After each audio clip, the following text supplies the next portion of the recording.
I'm back, bitches. It's been exactly a year since Planbri last aired. October 12th, 2024 was the death of it all. Or I guess it was the funeral of it all. That was the last time a Planbri episode was posted. We knew that was happening. Whatever. We have so much to get into this episode. Quick high noon break for me personally. I don't know what I did without high noons before they existed. They're under 100 calories. It's made with real vodka, natural flavors. They have tequila seltzers, vodka seltzers, and they have iced tea seltzers, non-carbonated. I just don't understand. And sometimes I'm not in the mood to have bubbles, so I'll do the iced tea ones, the raspberry one, chef's kiss, peach one, chef's kiss, honestly, all of them. And then I'll drink any single high noon regular vodka seltzer. It's my favorite. Not really a tequila girl, but I do dabble, especially when times are tough. All I have is tequila. Yeah, I'm drinking a high noon tequila because it's better than anything else. High Noon, love it, gotta love it. Visit highnoonspirits.com to find a pack near you.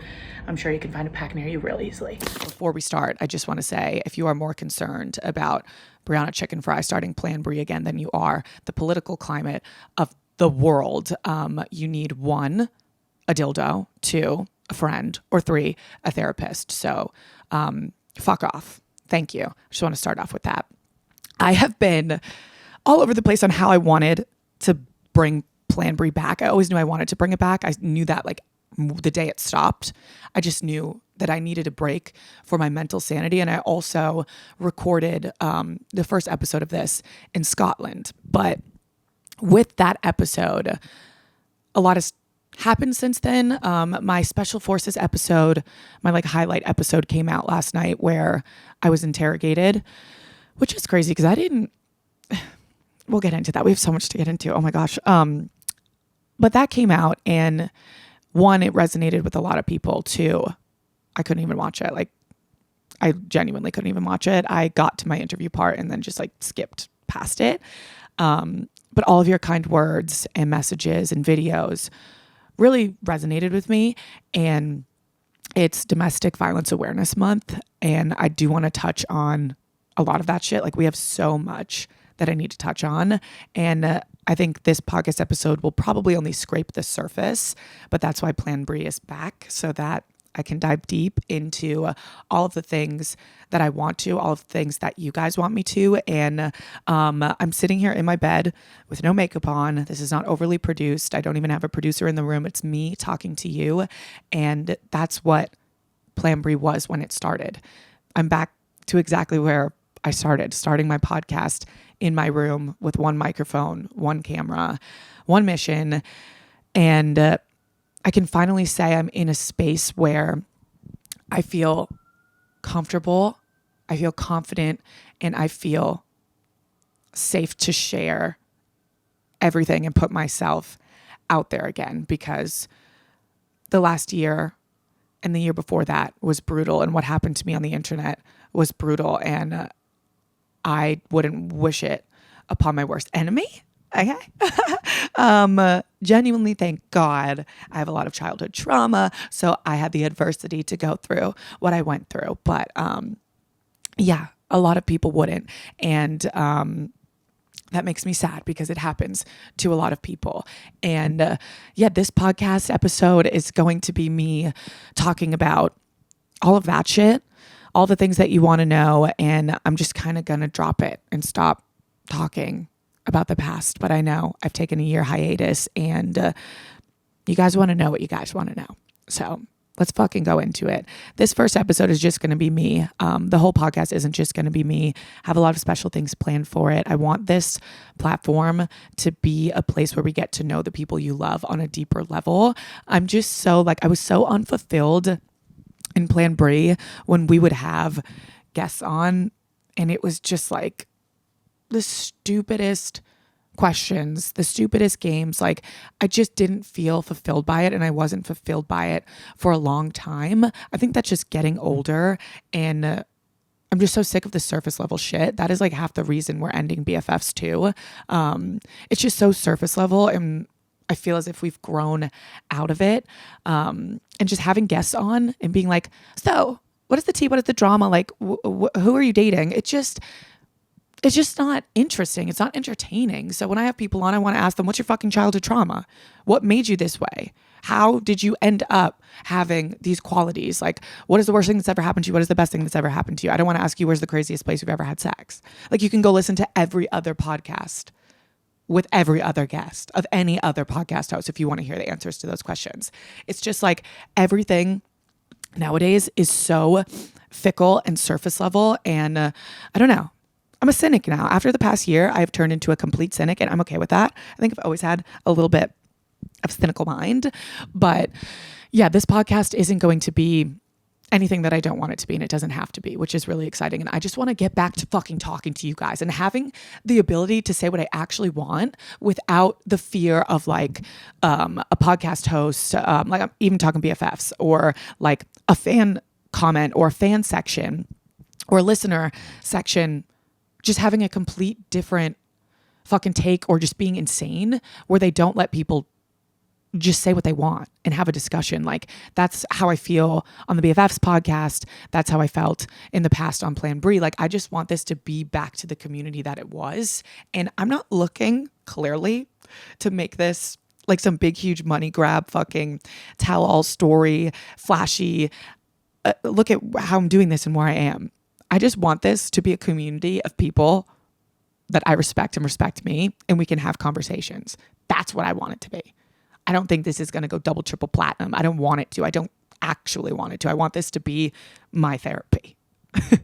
And I want it to be a form of therapy for you guys. So yeah, fuck off, Brianna. There's just so much that I've wanted to say in the past year that I feel like I haven't been able to. And it feels really good to be back here. And if you're listening and you've been following and you've been commenting and supporting and loving me for the past year, I literally want to give you $1 million. And if I did have $1 million to give all of you, I would. Genuinely. I would have $1 million party. I would just, here, $1 million for you, $1 million for you. Everyone gets $1 million. Dead fucking ass. That's what I would want. Okay, so I kind of touched on it, my special forces journey. If you're not watching it, I'll explain it a little bit.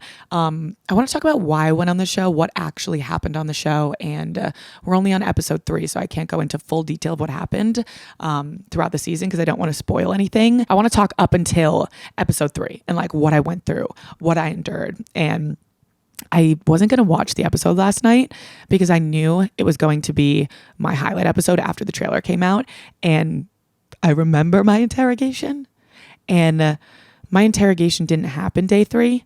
So I was really broken down by this point.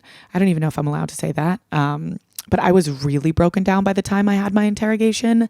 I've went through so much more on the show, and it did not happen on day 3. So I broke down in the way that I broke down because I had already been so mentally broken by that show. Like the shit, the torture, the mental warfare, the physical shit that I went through on that show. It wasn't even funny. So by the time I got into that interrogation room, that was my complete raw reaction with no guard up, with no wall, just nothing. That there was no barrier. Like that was just my raw emotions coming out because they completely strip you down of everything on that show, which is so insane because I know it's just a TV show and you would think it's just a reality show. Special Forces, if you're not familiar with it, it's a show where they put you through Navy SEAL, like Sears training, and it is unlike any other reality show where you don't talk to production, you don't have confessional, you record all of your pre-interviews before the show even, like you even go to the show. I recorded mine in New York, like a few weeks before the show filming began. And once you are on the show, you do not have contact with anyone besides the other cast members and the DS, which are the staff, which are not your friends. They are there to break you down, to humiliate you, and to rip you back of any sense of ego, of any sense of importance, because everyone on the show has a level of quote unquote status, and make you into your most vulnerable person. And a lot of people are asking me, you're insane. After what you went through the past 2 years, why the fuck would you put yourself through something like that? And I think what's so important in life and in general and in growing is to to challenge yourself and to push yourself to extremes that you didn't know you were capable. Because if you don't push yourself or put yourself in those positions, you're never, and I genuinely mean that, you're never going to succeed and you're never going to reach the greatness that you're capable of, because you're never going to know what you're capable of if you don't step out of your comfort zone. I went through something crazy and traumatic, and that challenged me in ways that I didn't know. That pushed me to stay alive in ways that I didn't know. It showed me what grit I had. And after that relationship and like just the resilience that I taught myself behind a closed door, I knew that I could do the show. I didn't know if I would make it through, but I knew that I wanted to try. And I got a call from my manager and he was like, Special Forces wants you on the show. And I was like, okay, this is insane. And he was like, obviously I'm going to pass, like just assuming I wouldn't want to do that, which is fair. It's a crazy show. I don't think many people like seek to go on Special Forces as the reality show that they go on. Like they want to do Big Brother or The Challenge or Traitors or The Bachelor or Dancing with the Stars. No one wants to go on Special Forces. And if they do, they're insane. They're Cody Brown. If they like seek out Special Forces, you're fucking crazy. And that's like someone like Cody Brown, which I could get into a lot about Cody Brown. And after seeing clips of last night where he just like completely diminishes my whole entire like livelihood, being like, podcasting? He asked me what I did and I was like, podcasting. He's like, that's your qualification? That's how you make your money? Sir, how do you make your money? Berating women, being a narcissist on fucking a TV show? That's how you make your money? That's what I should have said. I didn't know who he was.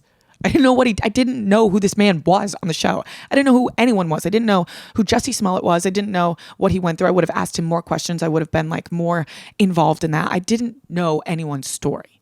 I know Gia's story. I knew Teresa's story. I didn't know anything else. And I obviously knew Mark Estes, but his highlight episode hasn't happened yet. I don't know if he has like a story. I didn't know Swaggy P's story. I didn't know anyone's freaking story. But if I knew who Cody Brown was, I wouldn't have been so like nonchalant. I thought he was like mentally slow. To be honest, I was like, I felt bad for him because I was like, oh, he has like a, like, you know, when you feel bad for old people, I felt bad for him because it felt like he had no social cues, which he doesn't. And I don't feel bad saying any of this after I know who he is and like what he thinks about women and how he treated women. And yeah, like during the show, I felt bad being mean to him because I'm like, he's slow. You know what I mean?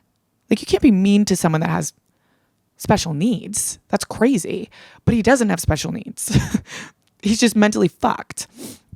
Jesus, I'm going to I hope I don't have to ever see this man again. Jesus Christ, I'm scared.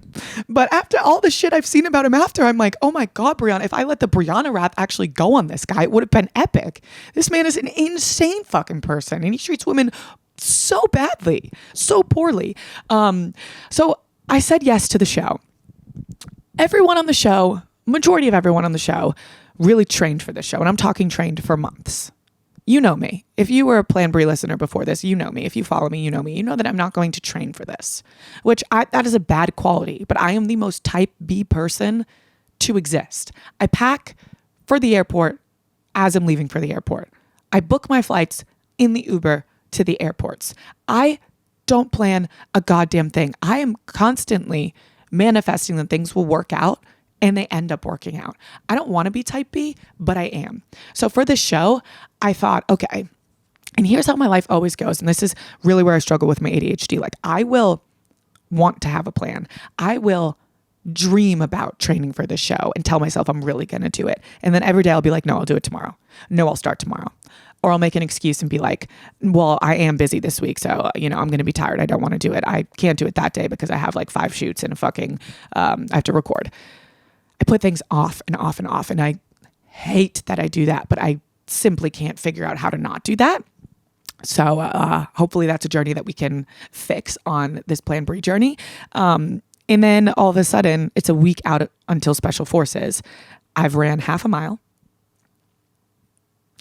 guys. Are you understanding that? I ran half a mile, could barely breathe because I have been vaping since I was 16. And I had my sister's bachelorette party. And obviously my sister's bachelorette party was insane. We were drinking, we were having fun. It's a bachelorette party. And I left straight through the night. I was in Savannah, Georgia, but I had to get to the Atlanta airport. I got picked up by a car at midnight. They drove me 3 hours or 4 hours, however far away Atlanta is, to the airport. I get on a flight. I fly straight to Morocco. I think the flight was about like 12 hours, something crazy. I'm tripping balls because we took shrooms at my sister's bachelorette party. They're like starting to wear off, obviously, when I'm on the plane. I'm also like super hungover. I am the last to arrive. So everyone arrived in Marrakesh, I want to say 2 or 3 days before me. Uber Eats has a new program just for students. And if you're heading back to campus this fall, if you're already on campus, it's for you. I've talked about it a bunch of times on my other shows. I've used it before. I've had a show with Uber One. For example, you can get $0 delivery fees, up to 10% off eligible orders, and 6% cash back in Uber credits on rides if you're a student. It's a no-brainer.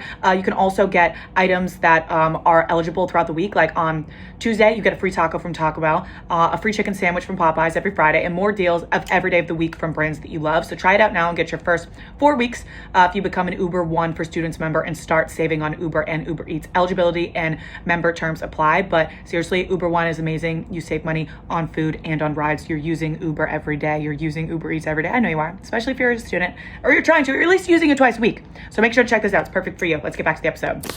I arrived late because I had my sister's bachelorette party. The only thing that matters to me is family. That comes first. So when I signed up for the show, I told them like, these are hard dates that I cannot do. But if you want to make an exception where I can do my interview in New York instead of flying in early to do my interview, then let's make it work because I want to be on the show and you guys want me on the show. So let's do it. So we made it work. And I was the last one to fly in to Morocco. I land in Morocco. We have to drive, when we land, 5 hours to a place in northern Morocco where filming is going to begin. So we drive 5 hours through the middle of the night. It is in the mountains. Like there's police stops everywhere. I'm honestly terrified because everything's hitting me that, holy shit, you're in Morocco. You're in northern Africa right now. You didn't train a single lick for this and you don't even have time to prepare. You're going to get there and the show's going to start. So I get there. I get to my room. I don't have time to sleep or anything. I have to immediately go do an underwater course where they teach you how to use those fucking scuba diving shit. That was the scariest thing. It's in the hotel pool and I'm already cracking. I see Swaggy P get out of the pool and he told me that he had just also finished his training. And I'm like, oh, okay, you're doing yours today too. And they're like, yeah, everyone's doing their water training today. We did our interviews yesterday. I'm like, all right, how was it? Everyone's like, that was the worst thing that I've ever done. So they put weighted vests on you, weighted belts, and like you sink to the bottom of the pool and you have to learn how to use the breather. I don't know what it's called. In that moment is when I think I realized I fucked up. I'm like, oh, this show is legit. This is intense. Like I have to do all of this training because if you don't learn how to use these ropes, you don't learn how to use the underwater breather, that you could die. That's what they tell you. And you sign your life away on this show. Sign your life away because they don't show a lot, but there are so many near-death experiences on the show where if one thing were to go wrong, you literally die. Like there is one episode where we are on the side, like we hike up so many mountains. I don't even know what they'll show, but we start at the bottom of a mountain and we make our way all the way to the top. We're not hooked in at all. We're in a line. So it's like a huge entire line. I'm number 1 in the line and we start scaling this mountain. You're not clipped into anything. You have no harnesses. If you make one wrong move and you slip, you fall off the side of the mountain. And I'm in the front of the line. So all I'm thinking is once we get to the top and then we have to make our way back down, if someone trips behind me, we tumble. Like it's just going to be a domino effect of you literally die. So like you have this inkling in the back of your head throughout the whole entire show is like, don't make one wrong move. Don't do anything wrong because if you do, your life is on the line. So I think it hit me when I started doing the training and I'm like, holy shit, this is real. So I have a couple hours in the pool. I have a couple hours where I'm doing the ropes training. I have to go get some photos done. And then we have a 4 a.m. wake up call and the show begins. So Obviously, I didn't sleep the night before. I'm terrified. It's like Christmas jitters, but it's like horror jitters. It's like a murder jitters. It's like, oh my God, I can't sleep because I'm so scared I'm going to die tomorrow. So at this point, I had only seen Gia and I had only seen Swaggy P. So those are the only two people I had known were going to be on the show because we accidentally crossed paths in the hotel where we were doing our training, but you're not supposed to see or know anyone that's on the show before. So that was like an oopsie doopsie. But I'm like, thank God. Because I know Gia, I went on her podcast a little bit before I went on the show, but we didn't talk about special forces because it's like a secret. And we get on the bus and we get outside and you finally see everyone on your cast. And I'm like, okay. I know people's faces, but I don't really know anyone. Like I knew Sean Johnson. I knew Brittany Carhart, her face. And I don't even think I'm ever even saying her last name right. The girl from Vanderpump Rules. I was like, I know her face. That's familiar.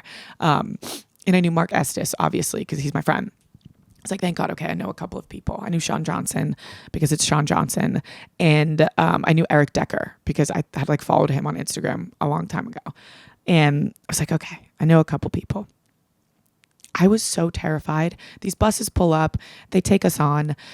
I mean, if you've watched the show, you saw what happens. But I just want to let you guys know, they show literally a supercut reel. They show a goddamn supercut reel of what happens, okay? Because we were on the ground with bags on our head for 45 minutes. We were then in a car for 45 minutes, not able to talk or move with the bags over our heads. Then we were absolutely eviscerated by conditioning for 45 minutes. And then like, there's just so much that they don't show because they can't. It's only an hour long fucking show. So they have to highlight specific things. They can't show all the torture. But I will say that the second part of the challenge, we started at the top of a mountain that they didn't show, that we also had to hike up to. Then we had to sprint down a mountain. Like, I'm not saying sprint down a hill, guys. I'm saying sprint down a mountain where the terrain is loose rocks. So you're running down a mountain where you can't even gather your footing. Like you have to be so, like you have to have so much balance. You have to have so much like core strength, so much just awareness of where you are, where you're stepping, what you're doing while full on sprinting down a mountain. Like it's not just down a hill, down a mountain. Then you have to find your extraction point. We had to go up and down this mountain carrying 60-pound sandbags for an hour. And I think they showed like 2 minutes, like one girl, I won't say who, completely pissed herself on the mountain, threw her pants.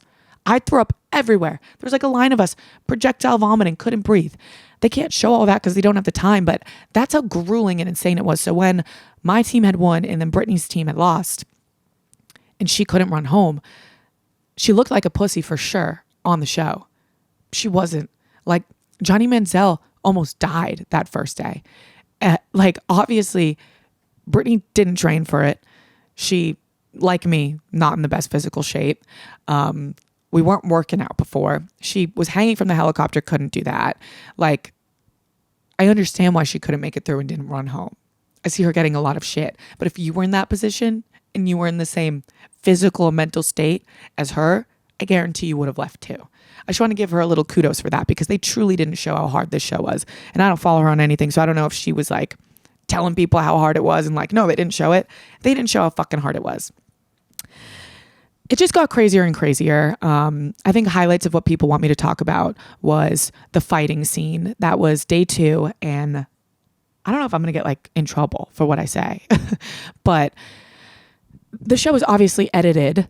It's a reality show to make it more entertaining. And, you know, they don't show everything, but that was my 3rd fight. So the one with Sean, like I was already so like worn down mentally. Like I had fought Chanel Iman first and we did like 3 rounds of it and it was brutal. It was awful.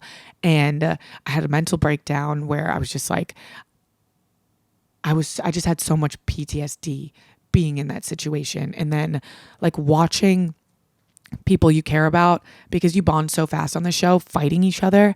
Like it just, I don't know, it made me sick. Like I really couldn't hold it together. I think I was the only one crying that day. Like before I even fought, after I fought, while people were fighting, I just couldn't stop crying. I don't know.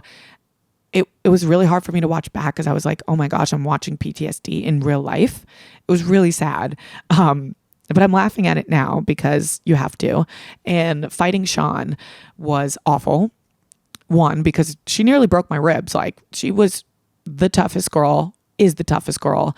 And she was cracking me, bro. Like, I don't know if you see it. Like, sure, I was knocking her head around, but she was cracking me in the stomach and in the ribs. And like, when I felt that I broke her nose because I hit her really hard in the face, because they're telling you to. They're like, if you don't stop, my first fight, I like stopped fighting and just kind of was like, they're like, you're going to get kicked off the show. Like they say that to you while you're fighting because you have to keep going until they say stop. But I just wanted it to stop. So when I got to the Sean portion, I was like, okay, I have to keep fighting until they tell me to stop, even if I don't want to. And hitting her in the head was just not fun. And once I realized like she's gushing blood and I thought I broke her nose, like I go into full panic mode. And I didn't break her nose. We just made it bleed. And we laughed about it. She said, she was such a good sport about it, because there are a lot of people that would hold a grudge or would hate you after that, or would just not like you or talk to you throughout the rest of the show. That is when me and Sean became like close on the show. And I don't know how much they'll show our friendship or our storyline, but I wouldn't have been able to do it without her. And she texted me last night. I know that this is like personal, but I just want you guys to see Sean's character. This is after me, like literally busting her nose open.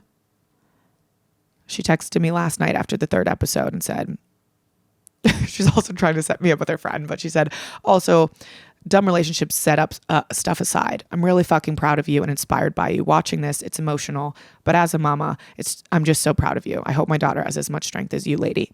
That made me cry. And it will make me cry right now. And all the messages that I've gotten from the 3rd episode have just been really amazing. So I'll go into that.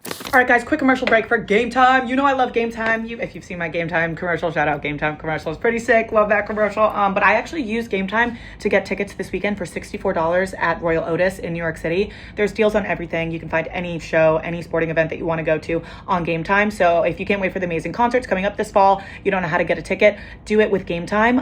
If you want to focus on the music, not the cost or the stress, Game Time puts the power back in your hands. It's your go-to for amazing scoring, amazing low prices on tickets, and unforgettable experiences in just a few taps. Seriously, it's the easiest way, and I guarantee you it's the lowest price. It's incredibly easy to use, like I just said, and you'll get 100% authentic tickets when it comes to getting in. Do you know how many times I've gotten fake tickets off other websites? Not going to happen on Game Time. I was looking at tickets for, like I said, Royal Otis, and they were $64. $64 and I got them, okay? So make sure to go check it out, whatever concert, whatever show that you want to see. Take the hassle out of ordering tickets and use Game Time. So you can download the Game Time app and use code PLANBRI for $20 off your first purchase. Terms apply. Again, create an account and redeem code PLANBRI, PLANBRI, for $20 off swipe tap ticket. Go download the Game Time app. Terms may apply. Come see me at Royal Otis this weekend. The 3rd episode is when they choose to highlight my interrogation. And it's really hard to watch. I like started it and skipped through it, so I'm not really entirely sure what I say on it. But from my memory, I know that I was hyperventilating, like I couldn't breathe. And this is when you're like completely stripped down of everything. And I just talk about how I truly, like I wanted to end my life this year. And how like not taking that money was taking my voice back, or whatever, but I just completely broke down, and I knew that was going to happen on the show, and that was one thing that I was reluctant about, because I didn't know if I wanted to put more of myself out there, because within sharing my story, within being honest about everything that I'm going through a friendship breakup, being completely transparent and honest about that, not lying or trying to deceive the internet in any way, shape, or form to gain the fucking fans off of it, to be completely honest and open about it, and to be completely honest and open about an abusive relationship. I knew what was going to happen if I opened up and was completely honest on the show. Like, it's thrown in your face. No one cares. Like, this past year has taught me that majority of people lack empathy. It's disgusting. It's sad. It's scary. And even like meeting you guys, and when you tell me your stories and you tell me the way people have treated you through what you went through, I'm like, where have we lost the plot? Seriously, where have we lost the plot of just like genuine, basic human compassion? Because someone is on a screen doesn't mean they're not a person. Because someone shares their stories with you doesn't mean they're fiction and you're reading something or you're watching a movie. It's real life. It's just someone's deciding to share it with you through your phone. Because someone has a platform or a nice apartment or nice clothes or is pretty or quote unquote famous, that doesn't mean that they don't experience the same exact feelings as the rest of you. It's so crazy. And I watch it happen every single day in every comment section that I read, not just with myself, but with every woman. I just don't understand where the plot was lost. And maybe it's the president and the way that people are so divisive and so fucking split in this world right now. And you can't say or do anything without being called something horrible. I just don't know what's happening right now. And it's scary. And I literally don't want to have children because I don't want to raise them in a world that we live in right now. And to see where it's going is just scary. But that's why I was reluctant to share or go on the show, because I'm like, I know if I open up on the show, I know I'm not going to have a choice about how I react to the questions that they ask me. I know that I'm going to be broken down. I know that I'm going to fucking sob. And I know that it's going to be embarrassing, or at least I think it's going to be embarrassing. And I know that people are going to make fun of me. And I know that I can literally talk about how I almost killed myself and people will still say, I wish you did. So I had to ask myself the question, is getting through to the people that you're helping more important than protecting your own peace over terrible people that will attack you? And I said, hell fucking yeah, it is. Hell fucking yeah, it is. After we just went on BFF's live tour, after doing that and just hearing your stories and how much me being honest through the past year has helped you, it keeps me going, honestly. I don't care what anyone says about me or thinks about me that doesn't know me or doesn't even try to. Like, it's so crazy, the shit that people have ran with in the past year. And I get it. Like, it's a story and it's great and I can be your scapegoat, but look in the fucking mirror and ask yourself, what are you even mad about me for? What don't you like? What am I a bad person from? Genuinely. List it out and I can debunk all of it for you, because you just listen to comment sections and it's beyond me. And this is like the only time on this podcast where I'm talking about this, because there's just so much unsaid shit over the past year where it's like, I don't even understand what the fuck is going on. I also don't want this episode to be too long. Let me just wrap up the special forces stuff, because throughout each week, I'm going to go through every episode. I don't want to just like talk about the whole show right now, but the last episode was really hard. And it was really fun. And the whole experience was amazing. I can't wait for you guys to watch the rest of it.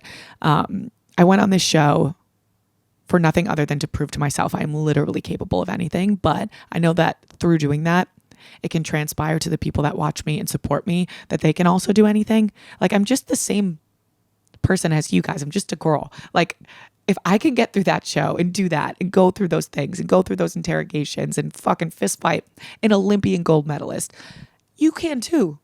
I'm the same as you. I just happen to have a lot of people that watch me live. So if anything, that's what I want people to get from the show, and that you can get kicked down, pushed on, shit on, ran over by a truck, shit on again, literally hung at the stake, called a witch, and you can still get back up and do it again. Promise you. Promise you. But that's enough on special forces, because there's so much that goes into it.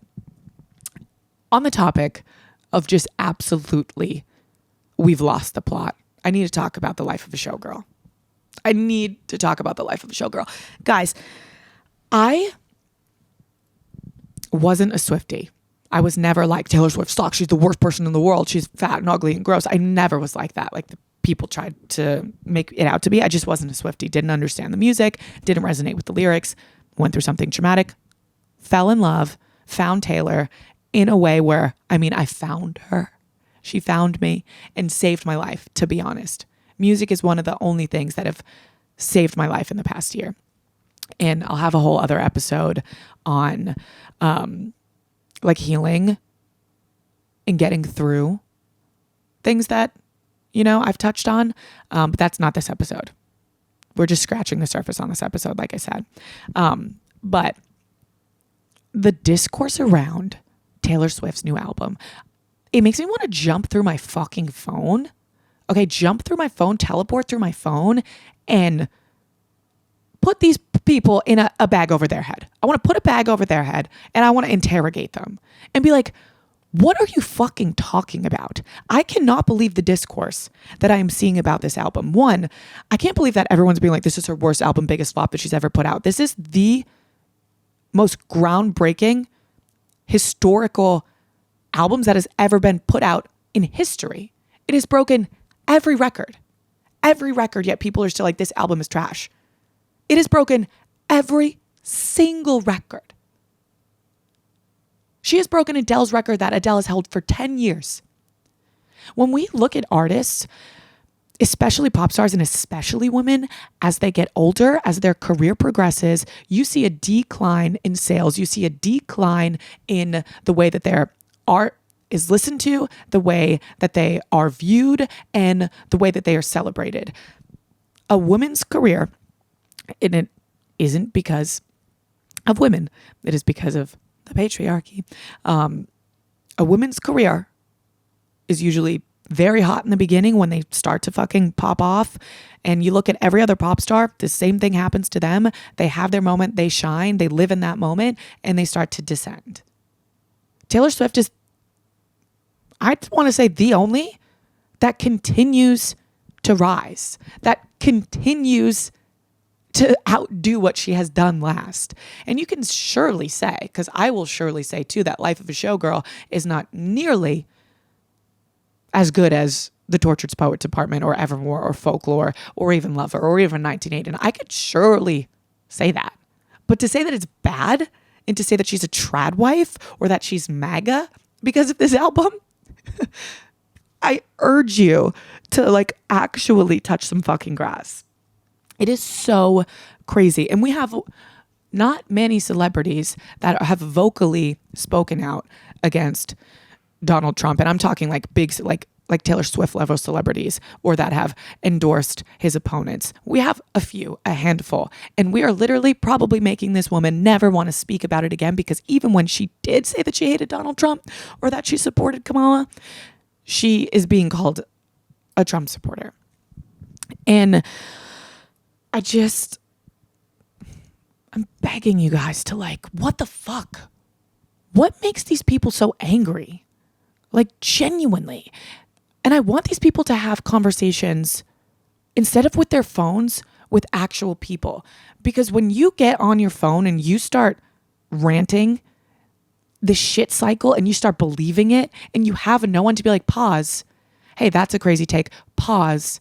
This isn't actually what happened. Pause. You sound like a delusional fucking mental patient. You don't have the dialect to understand what you're saying is insane. And then you just post it. And then other crazy people also get to listen to the video and be like, yeah, no, valid point. There's no discussion. A comment section isn't a discussion. A discussion is when you can pause and have a conversation. You're not debating or discussing anything. It's a one-sided take when you're uploading. And that's the same for this podcast, right? Like, I don't have time to debate or talk about this. But when you go on such polarizing or tyrannical rants about something, there's no debate, there's no discussion. And that's what we're seeing in social media now. It's fucking crazy. It's just people talking to their phone, posting it, and then just it's being reiterated to people that believe the same thing in a comment section. So then if you get fed this video, you can watch the whole entire thing. You can completely disagree with it, think it's insane, but then you open the comment section and it's all people agreeing with it because of what I just explained. It starts to warp our sense of reality. And social media is genuinely, and I know that I'm a hypocrite for saying this because I make a living off of social media, but it is genuinely ruining the way humans interact, the way humans are, the state of our country, because it is so divisive. It is so polarizing. It is also just filled of misinformation. Like, it is going to be the downfall of humanity. And I'm reading, if you haven't read this book, it's a brief history of from Stone Age to now, today's day and age of AI and the network of information. I'll link that book in the description. It's by one of my favorite authors. If you haven't read Sapiens, also read Sapiens. And if you haven't read 20 Lessons from the 20th Century on Tyranny, it takes you 2 hours to read. And I want to deep dive into that book on this podcast, which I already have an episode planned on that. You have to read these things. You have to read more. You have to get off your phone. You have to start getting information from true journalists, from people that put their life on the line, because they do, to spread these stories, to give you real information, to have backed sources, and to not clickbait you or hook you or try to sway your opinion in any way. You need to read things that have actual facts and people backing them. Because I, myself included, up until 2 years ago, I got everything off social media. And if you follow someone that you like, right? Like, here's what we're seeing and why it's so scary, because everyone is just so impressionable. If you take Dave Portnoy, for example, he's a big MAGA supporter. He loves Donald Trump. We've never agreed on that. The people that watch him and follow him will listen to his takes and take them at face value and believe that they're right because of the terminology that he uses. He uses a lot of terminology the same way that Donald Trump does. Like when he said that I was an idiot and have no idea what I'm talking about when I talked about how there's a literal genocide going on in Palestine. When you use that terminology, how Donald Trump also uses those words and those attack words to people of being like, he's an idiot, he has no idea what he's talking about. Then people are like, oh yeah, no, Brie's an idiot. She doesn't have any idea what she's talking about. He's right because called her an idiot. The same way that Donald Trump calls Sleepy Joe. He worked in the word Sleepy Joe where people didn't even see Joe Biden as who he was and what he did before he became quote unquote Sleepy Joe. You put a label on these people, and then when you're super impressionable and you admire Dave Portnoy, right? And you admire what he has to say and you think everything he says is right, then you're going to look at me and say, well, he's right. Brianna's an idiot. That isn't happening in Palestine. After Trump says that Israel and Gaza signed a peace deal. No, they didn't. Israel didn't actually just drop a bomb on Gaza directly after that. That's what happens on social media. There's no actual discourse. You're just either on one side or the other on social media. We don't see any actual productive conversations. And if you do, you have to seek it out. It's not on the algorithm, and they're just not popular videos. Because people want to be a part of something so bad and they want to hate something so bad. You are not, in today's day and age, brought together by your love of something or your support of something. Your strongest relationships are built off hating the same things or hating the same people. So if you look at extreme leftists, they hate Donald Trump, right? They think anyone that listens to him or agrees with him is an idiot. They can't fathom that maybe you just have the same ideologies or beliefs as some Republic laws or some Republican ideologies. They can't fathom that, right? So extremists just believe you're an idiot. And if we hate Donald Trump together and we hate people that hate Donald Trump together, we're like this, we're united. You don't even know what you stand for. You just stand for hating something, right? Same with extreme right-wing people, extreme Republicans. They think that all of the blue-haired, that we call them exactly the name-calling thing, the blue-haired liberals, they're idiots, they're woke, they are snow bunnies. You don't even know what policies you're against. You just know that you hate those people.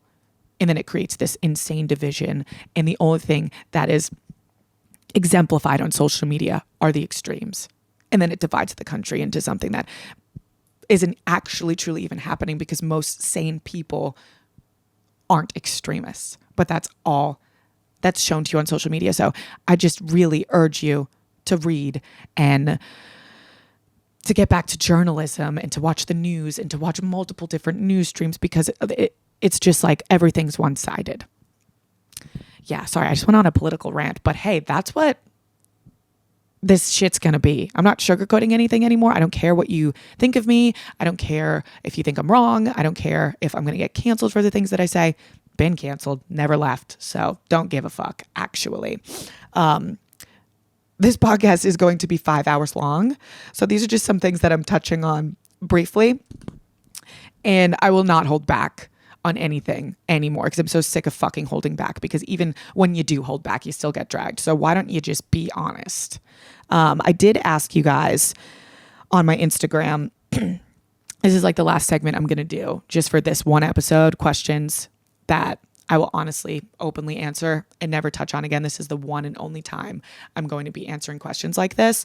A lot of the questions are the same, like they're revolving the same thing. They're just a lot about Zach and Grace, to be honest. So let's go through and pick a couple. Quick commercial break. Big news for the students, all right? Uber Eats has a new program just for students. And if you're heading back to campus this fall, if you're already on campus, it's for you. I've talked about it a bunch of times on my other shows. I've used it before. I've had a show with Uber One. For example, you can get $0 delivery fees, up to 10% off eligible orders, and 6% cash back in Uber credits on rides if you're a student. It's a no-brainer. You can also get items that are eligible throughout the week. Like on Tuesday, you get a free taco from Taco Bell, a free chicken sandwich from Popeyes every Friday, and more deals of every day of the week from brands that you love. So try it out now and get your first 4 weeks if you become an Uber One for Students member and start saving on Uber and Uber Eats. Eligibility and member terms apply, but seriously, Uber One is amazing. You save money on food and on rides. You're using Uber every day. You're using Uber Eats every day. I know you are, especially if you're a student or you're trying to, or at least using it twice a week. So make sure to check this out. It's perfect for you. Let's get back to the episode.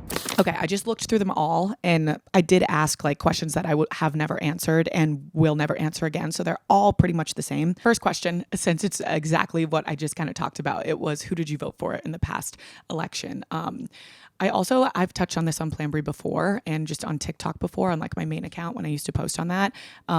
Like I grew up in a very Republican area, like literally went to, in the 2016, we couldn't vote, but there was a Trump party where people always bring pictures up of that, where we like all had Trump flags or like Trump shirts or whatever.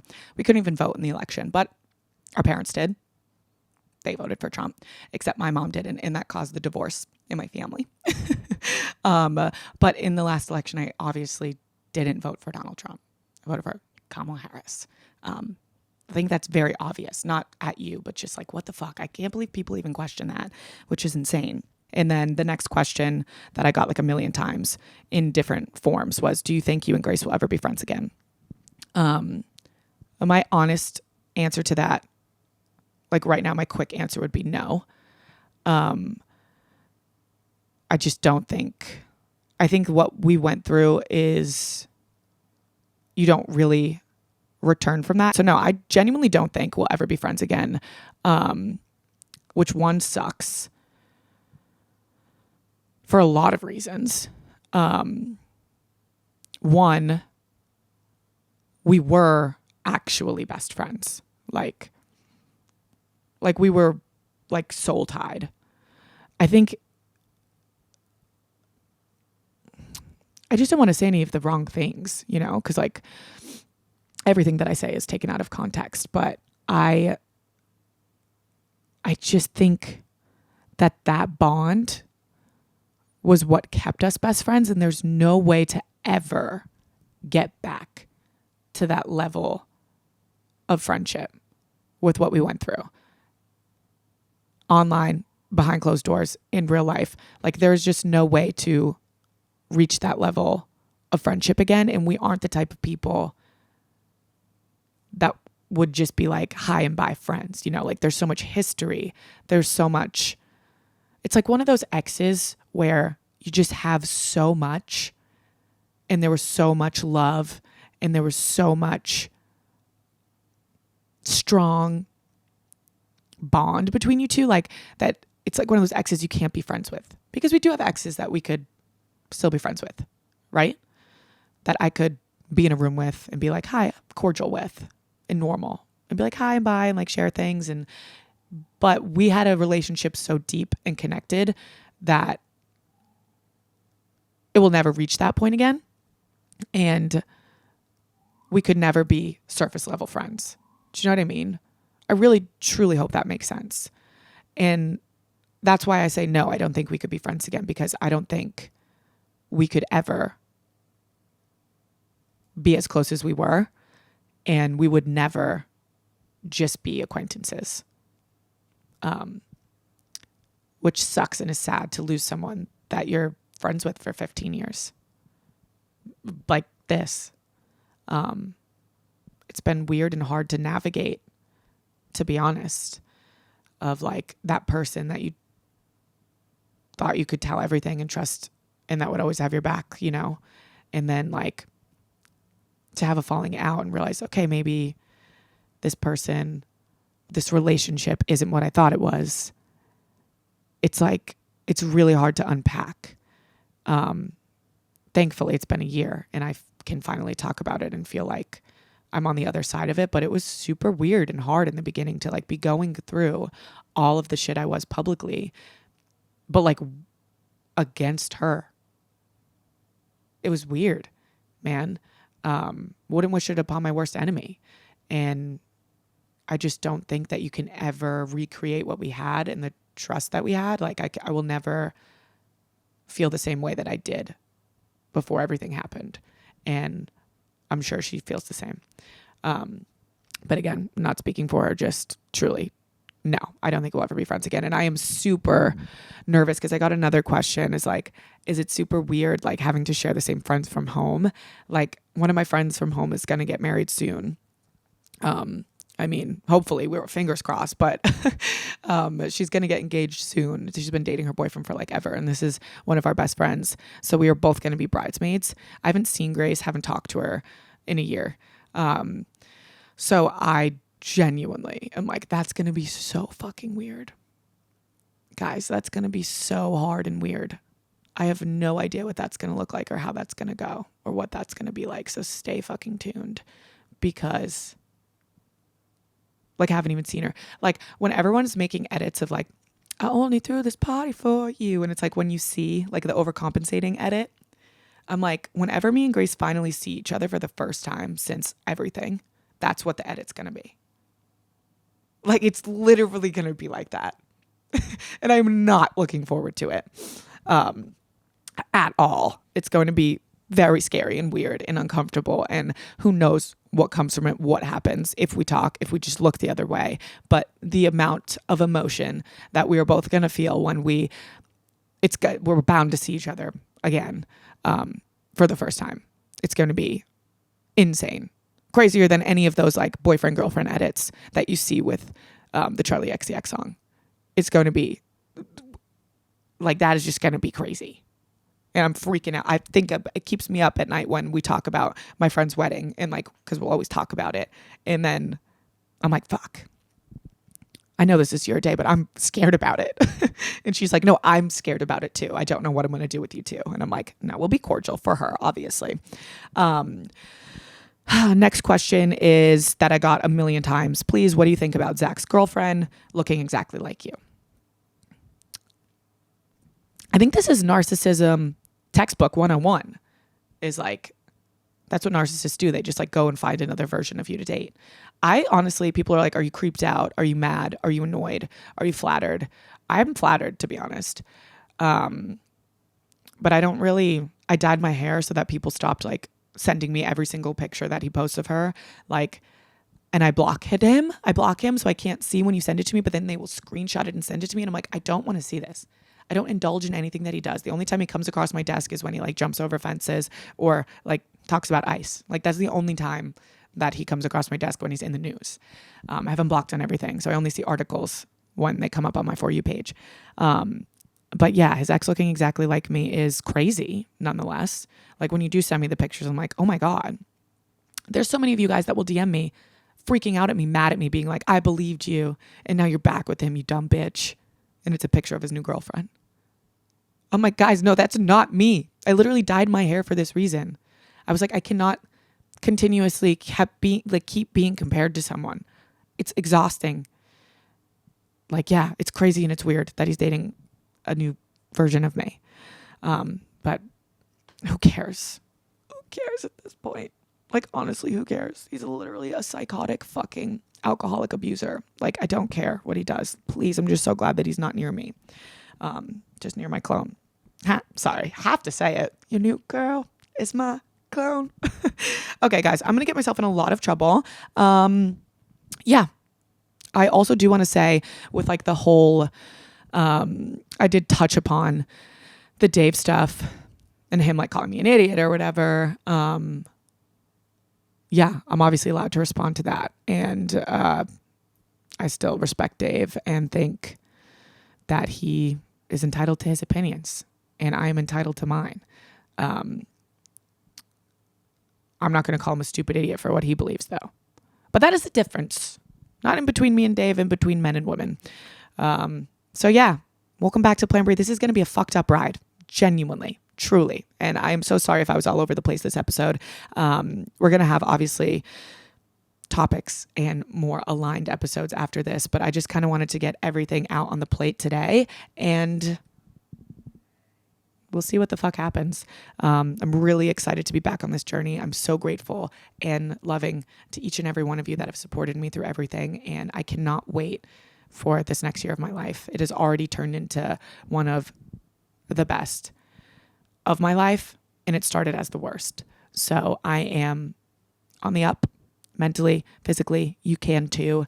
And I'm just so grateful for every single one of you guys from the bottom of my heart.